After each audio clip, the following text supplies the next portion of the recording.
Oh, there we go. Greetings, Rebel fans. My name is Jason Kelly, and this is the Let's Run podcast. I want to welcome you all to the show tonight as we have a surprise edition. I'm pretty okay with that especially because of how last night's episode ended with the Rebels losing a hard-fought, tough game at the pit in New Mexico, a place where, the Rebels have had a lot of success as of late, but, I think just great play by New Mexico and some injuries. Another key injury to Julian Rishwain ultimately did the Rebels in. I guess I'll start with Julian Rishwain. No, the team has not confirmed that he is out for the year yet, but this is a guy that's had multiple knee surgeries. It was a non-contact knee injury. It looked like his knee popped to me just in real time. Julian Rishwain is not going to play another game for UNLV, and that sucks for him. That sucks that his college career had to end that way. You feel for him because he was playing well. He did 2 threes in the pit already. You could have definitely seen an amazing Julian Rishwain game lead UNLV to a win at the pit in New Mexico. And now the Rebels' rotation is crazy thin. I mean, they have two guards on scholarship left that are available to play, neither of whom are shooting above like 20% from the field. The only 2 guards that UNLV has on their team is Jalen Bedford, who is shooting what is he shooting? 30.9% from the field this year, which is terrible, by the way. And they have Brooklyn Hicks, who is shooting, what is he shooting on the year? 15. He's shooting 15.3% on the year.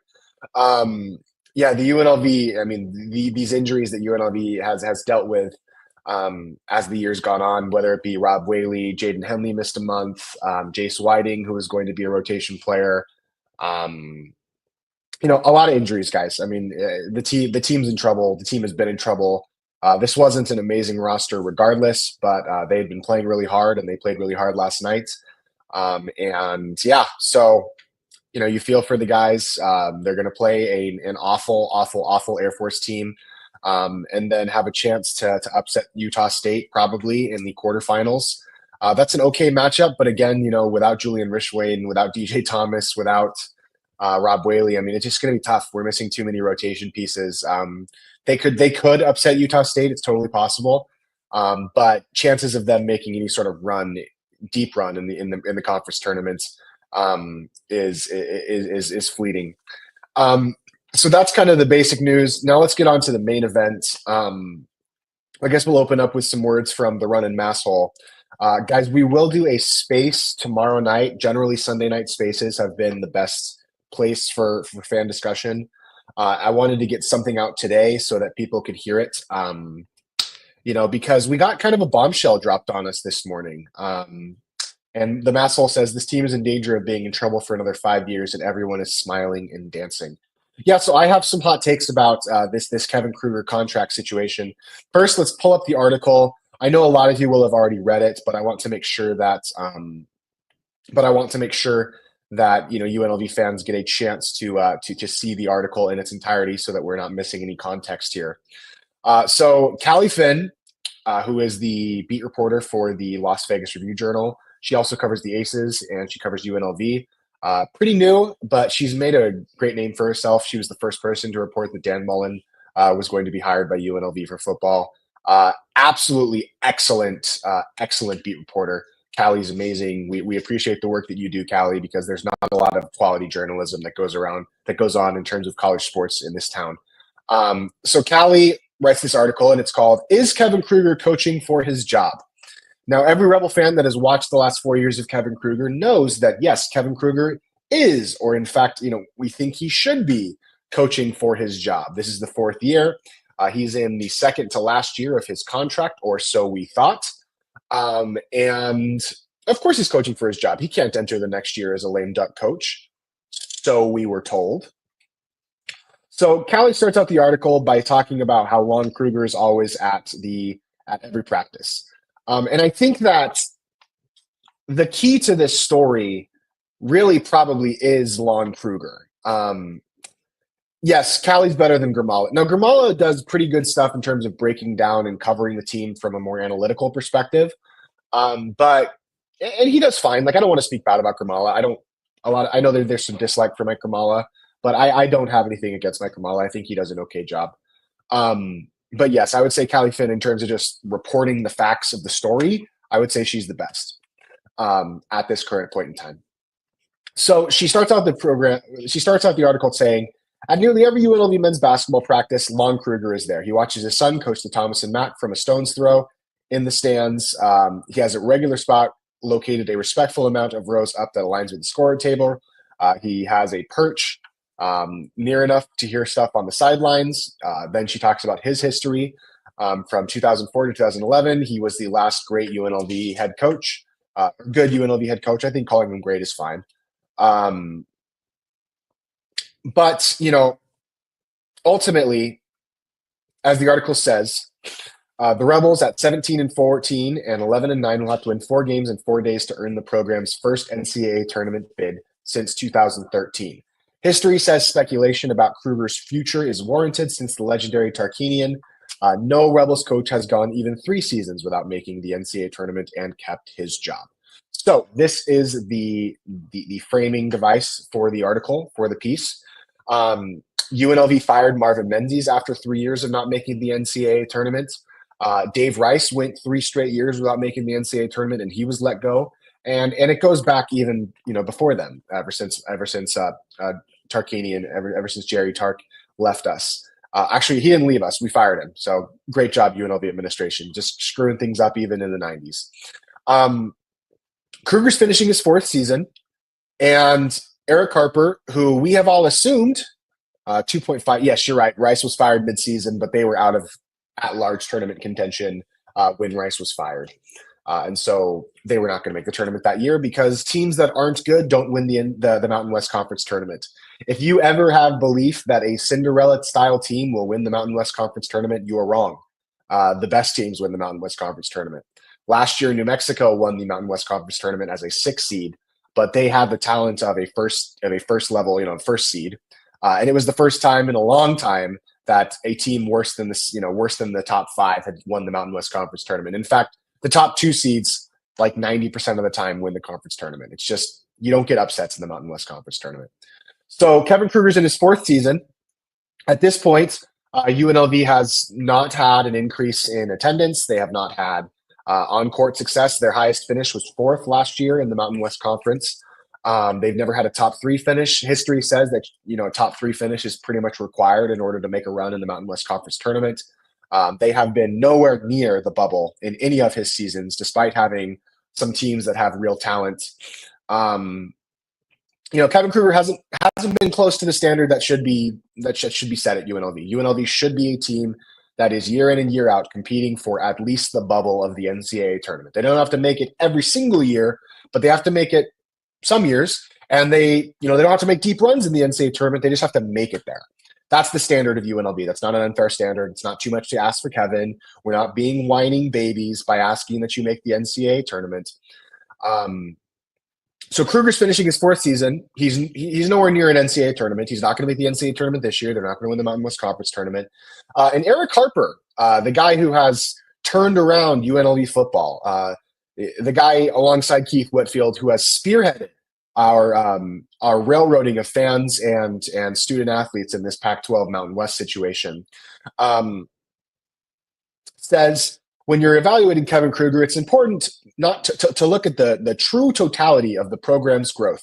I evaluate through the entire season. I don't make any decisions in season. Makes total sense. Eric Harper is never going to be a guy that fires a person mid-season. I think that's a prudent approach. I don't think there's really any reason to.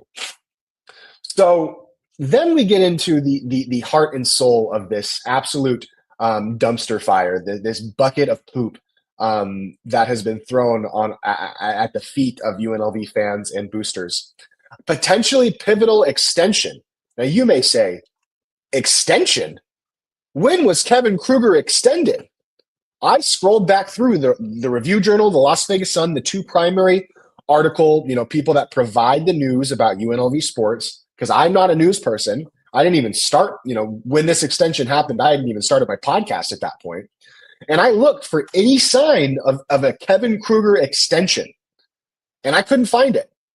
So in some discussions about Kruger's future, this season is referenced as the last before what would be called a lame duck year.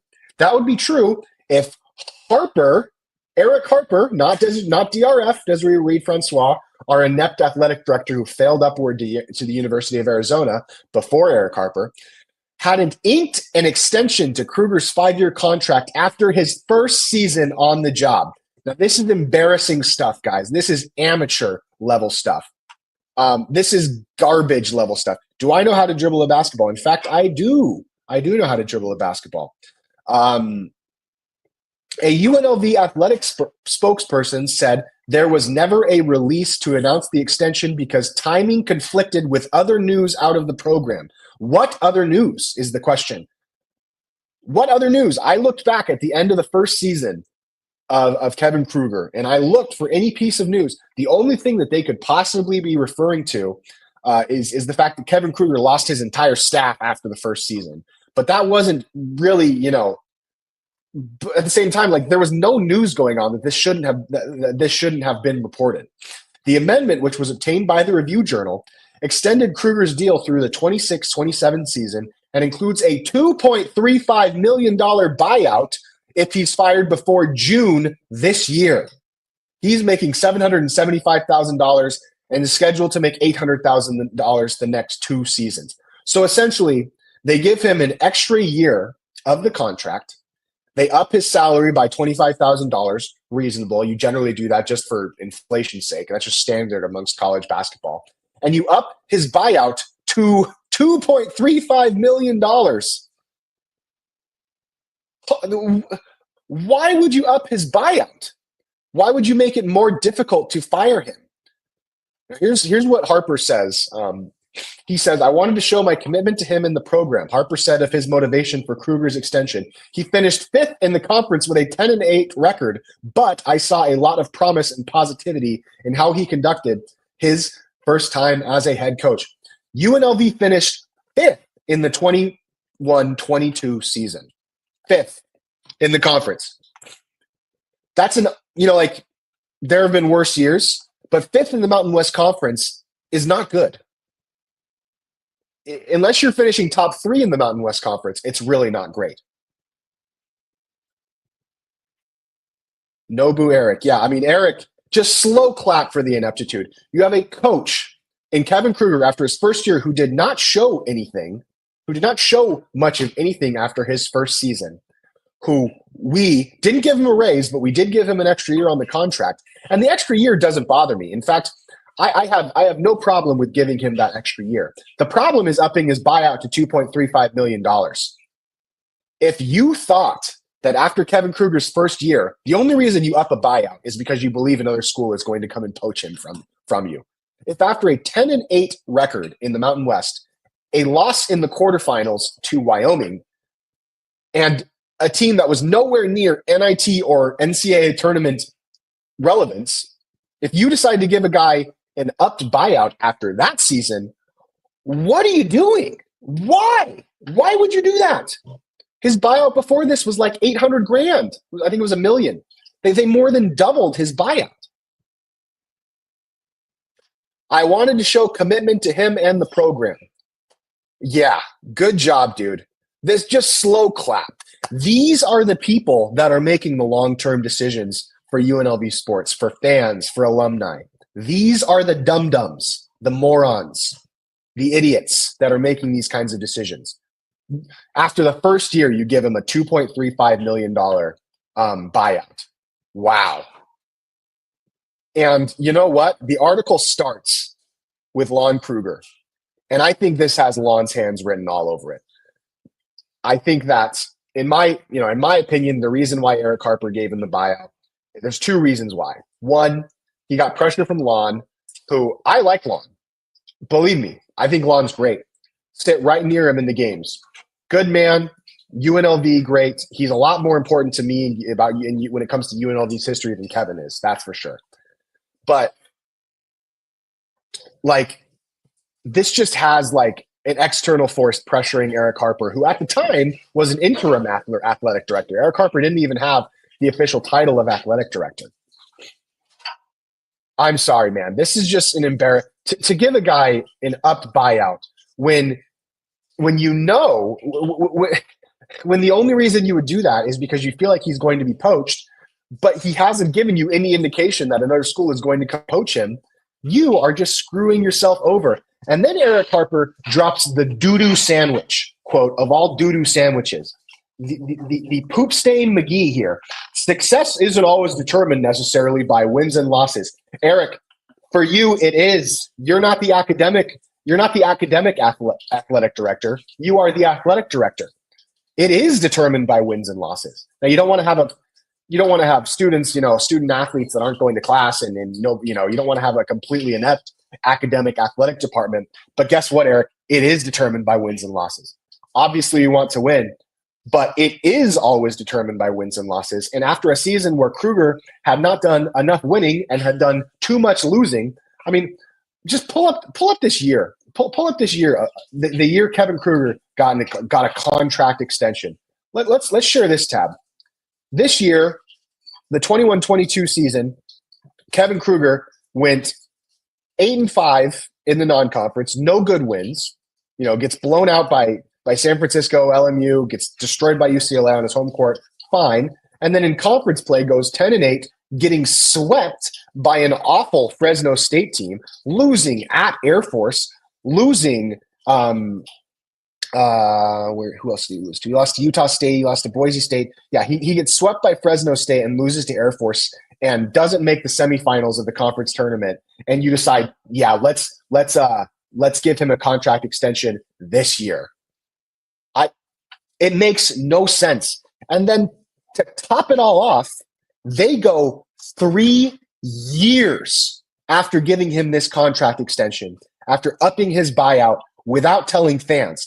Now we have some people arguing, well, saying they lied isn't actually true. I mean, they just didn't tell us. It's public information.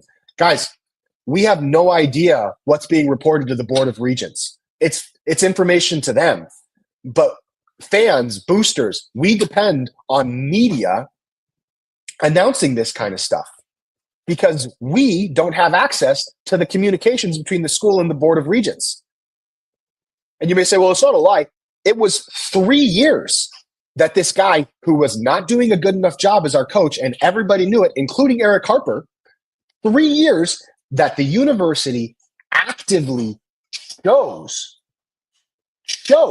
the university made an affirmative choice not to disclose this information. Why do you think that is? Why? Because it was an embarrassing decision. Because it was clear after Kevin's second year. Let's take a look at Kevin's second year, huh? Let's take a look at Kevin's second year. Share this tab instead. Kevin's second year, we start out 10-0. We look like we have some serious momentum. Kevin proceeds to go 7-11 in the Mountain West, losing again to Fresno State, losing to San Jose, getting swept by San Jose State at home, getting swept by both San Jose State and Fresno State. After Kevin's second year, it was pretty clear this guy didn't have the chops to be the head coach. And the reason why the university didn't disclose this pivotal piece of information to people who are there, the reason the university didn't disclose this pivotal piece of information is because they wanted you to keep buying season tickets and not ask too many questions. Shut up and consume mediocre product. What, you want winning? Come on. You can't expect winning. We're UNLV basketball. Just shut up and consume product. That's what they want. And the reason why they didn't announce this idiotic contract extension is because they didn't want you, the 5,000 of us that still make our bi-weekly trek to the Thomas and Mack Center, they didn't want us to know that they had made such an idiotic decision. And these are the masterminds that are going to get us in the Big 12 in the next 7 years. It's a joke. It's a joke, guys. It's an absolute joke. And here we go. Despite Harper's rationale, a UNLV athletics booster said it's just a mistake and one that could prevent the Rebels from affording the right coach next season. And guess what? Guess what? Nobody cares. You, Eric Harper, are keeping us in a worse conference on the guise of us getting money. You have the money. Pay for your mistake yourself. In fact, don't take a salary for the next year and a half. Don't do it. It's your mistake. It's your fault. Boosters aren't going to want to give you $2.35 million to buy out a coach for an extension that nobody knew about. The Review Journal recently should not have had to do a public records request for this extension for it to come to light. The university should have announced it, but no. Eric Harper is a joke, man. This is a joke decision. And it's not just Eric. This is Keith Whitfield, our recently departed guy who got rid of Hayreb, who, you know, these are the people leading our athletic department into the sterling future, into the brave new world.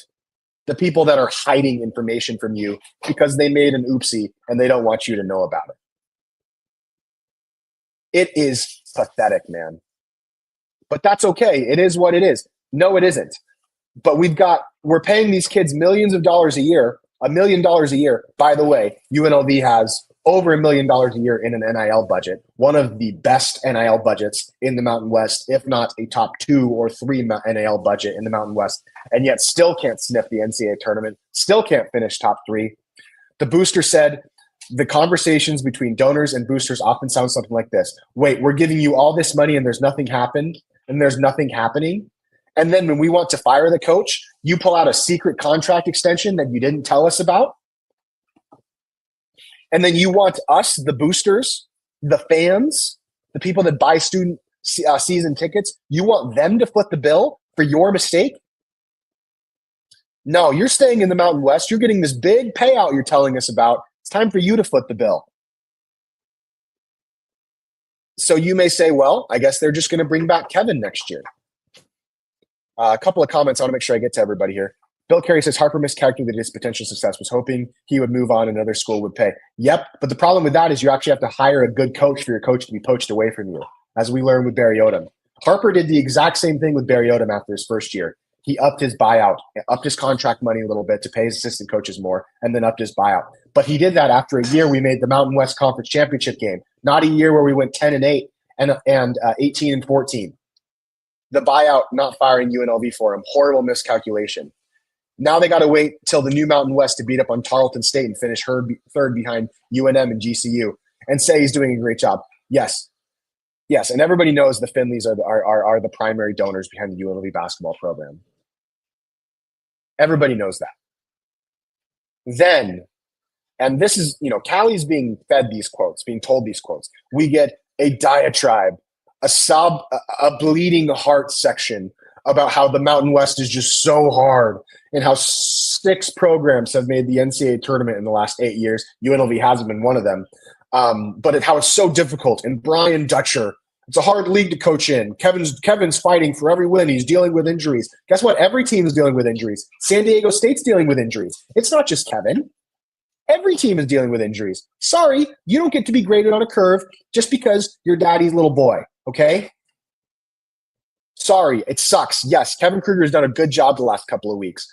But injuries are common across all teams in the Mountain West. It is not just Kevin Krugers dealing with injuries. It's been 4 years. He hasn't done a good enough job. The university knows he hasn't done a good enough job. And they're releasing this article because they're too poor to fire him. And the boosters and donors are looking at the university and saying, what, you're going to lie to us and then expect us to give you $2.5 million?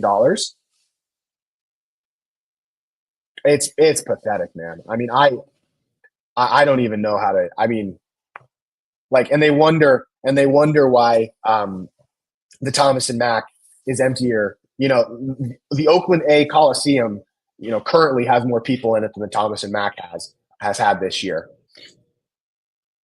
Yeah, and they wonder why people don't trust them. They wonder why they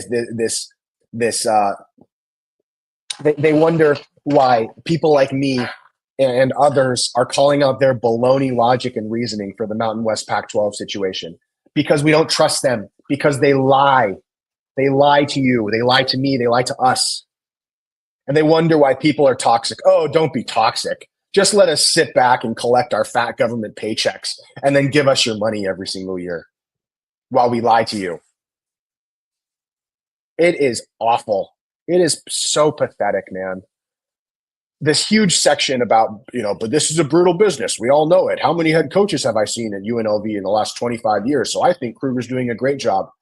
I'm sorry, Brian Dutcher, San Diego State's head coach, is not the person to be advocating for Kevin Kruger. Then it talks about how Kevin Kruger always wanted to be a coach.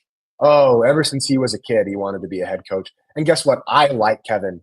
I know that I'm harsh with him. I know that I've been harsh with him tonight. I have nothing against the man personally.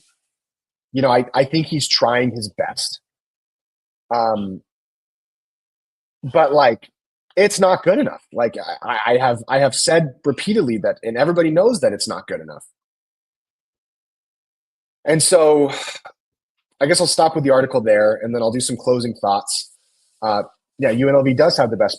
UNLV starts half a mile ahead of every other team outside of San Diego State in the Mountain West. The best geography, the best facilities, the best scheduling, the best everything. They start half a mile ahead and end up a quarter mile behind.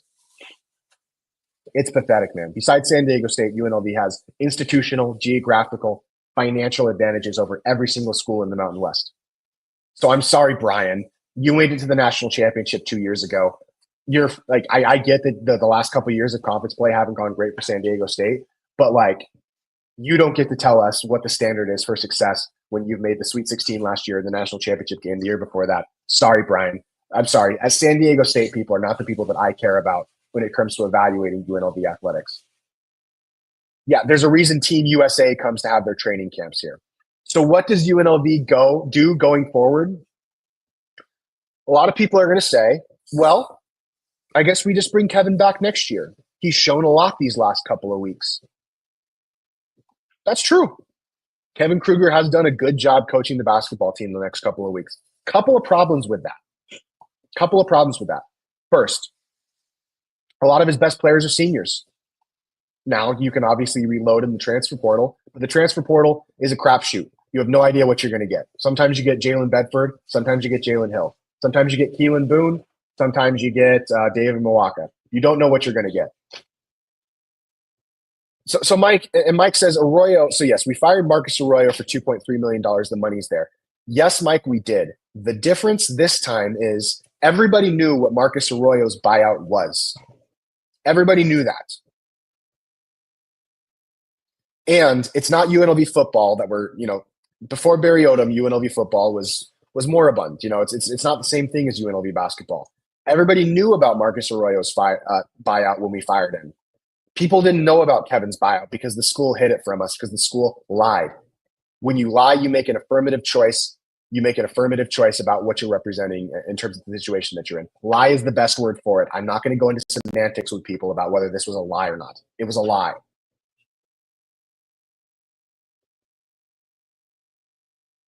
He likes beating UNLV, so do the other coaches in this conference. All the positives for him. Yeah.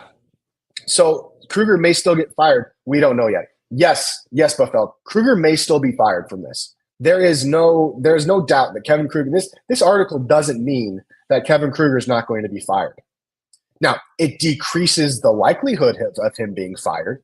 This article clearly has a tinge of an athletic director who made a boo-boo who's telling us to trust him with the future of the program that we love.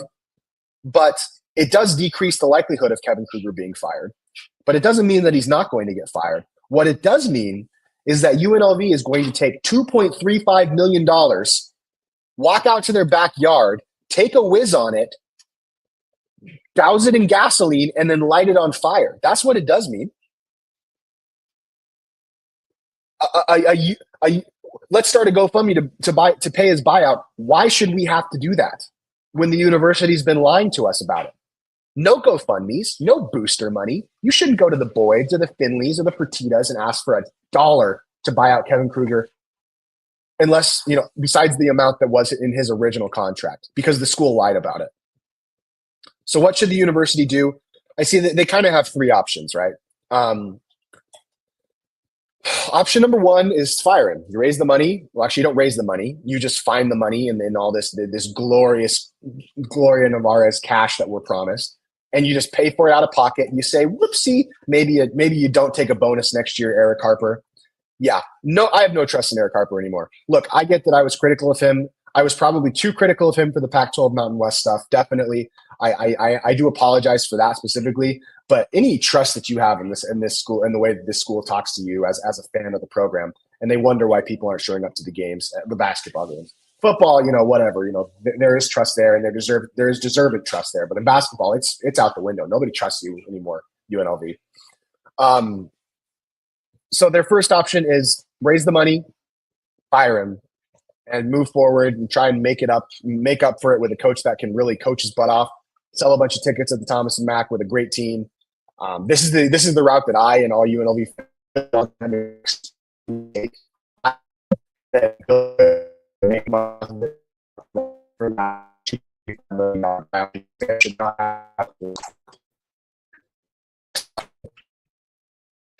You don't fire. You give him another year, and then fire the next year.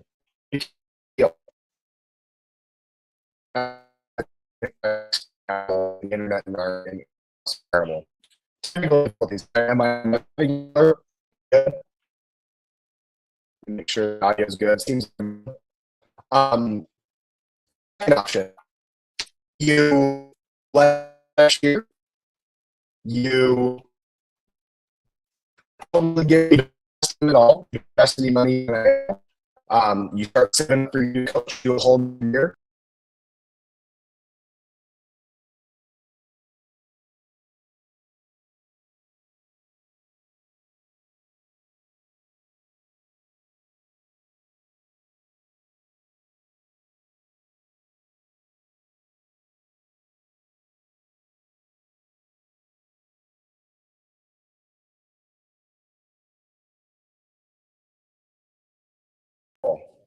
Am I back now?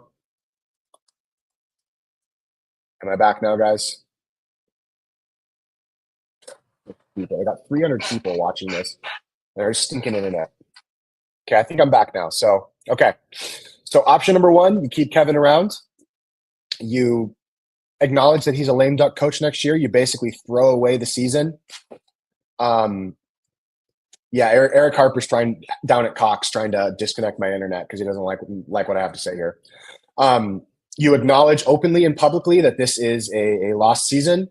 And the problem is DJ's gone, Rob's gone, Mason Abedin's probably not coming. He's probably going to follow Coach Peary. UNLV is not going to have basically any returning production outside of like maybe Bear Cherry next year, although maybe he'll go too. UNLV is going to be terrible next year if Kevin Krugers is the head coach. Terrible. They're going to be awful because Kevin's going to lose a lot of his staff. He's going to lose most of his players. If UNLV decides to try and bring him back, the thing is everybody knows that Kevin's a lame duck coach. So what assistant is he going to go out and hire next year that has any cachet or any recruiting chops at all if the assistant that he's hiring knows that next year is his last year anyway? It doesn't work. You can bring him back next year, but you basically have to, make his grad assistants the assistants and just throw in the towel and acknowledge that you're only keeping him around because you can't afford to buy him out. Yeah, maybe put Ravi and Rebel Girl as the assistant.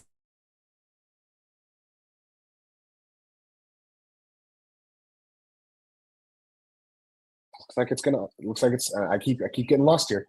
But DJ, Henley, Bear Cherry, like all these guys are going to go. Like they're not going to stick around for a guy who's dead in the water. So UNLV is going to cobble together a team full of misfit.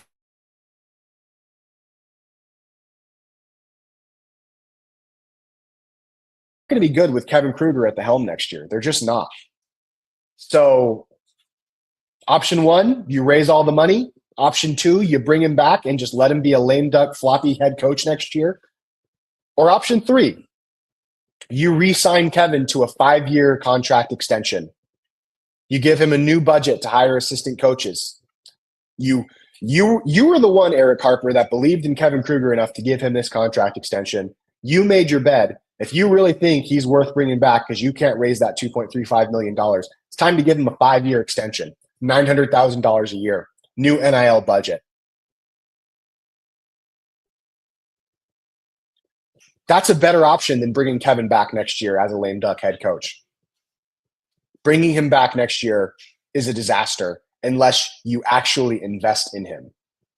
UNLV has put themselves in a no-win situation where they have no leverage and nobody to blame but themselves because they're liars and they're incompetent.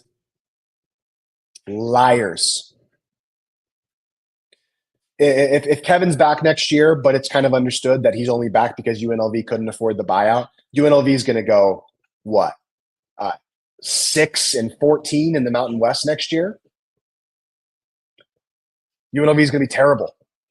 They're going to be in the Maui tournament next year. They can't afford to bring this guy back unless they're actually going to invest in his future. They've put themselves in a no-win situation, guys, and it's their own fault. And I mean, I said to my mom this year that I didn't think that the apathy could get any worse, but lying to the fans, the boosters, the donors, the season ticket holders about the contract situation with your coach, it could get way worse next year. You could see 400 people at the Thomas and Mack next year, and the university would have nobody to blame but themselves. Sorry, yes, they're in the NIL tournament.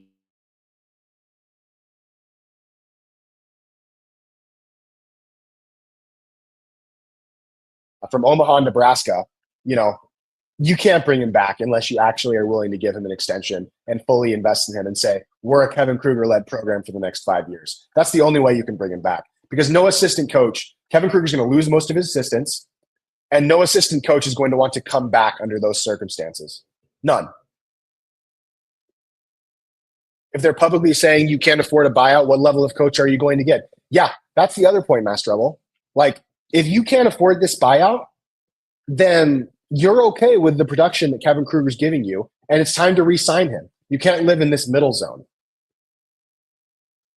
So, guys, I mean, this is just awful stuff from the university. It might work out. They might have the balls the guts to deal with the consequences of their own stupidity, but I can't believe that they would do this, man. I can't believe that they would lie to us fans like this. And look, they might still make the right decision and just deal with the consequences on their own, but they should not go to fans and ask them to pay for this buyout. They should have to pay for it. Take it out of Eric's salary. President Whitfield just resigned. Take it out of his salary. Figure out a way to pay for it yourself. Nevada has $500 million sitting in a joint bank account for cannabis tax. Use some of that. But don't go to the Finleys. Don't go to the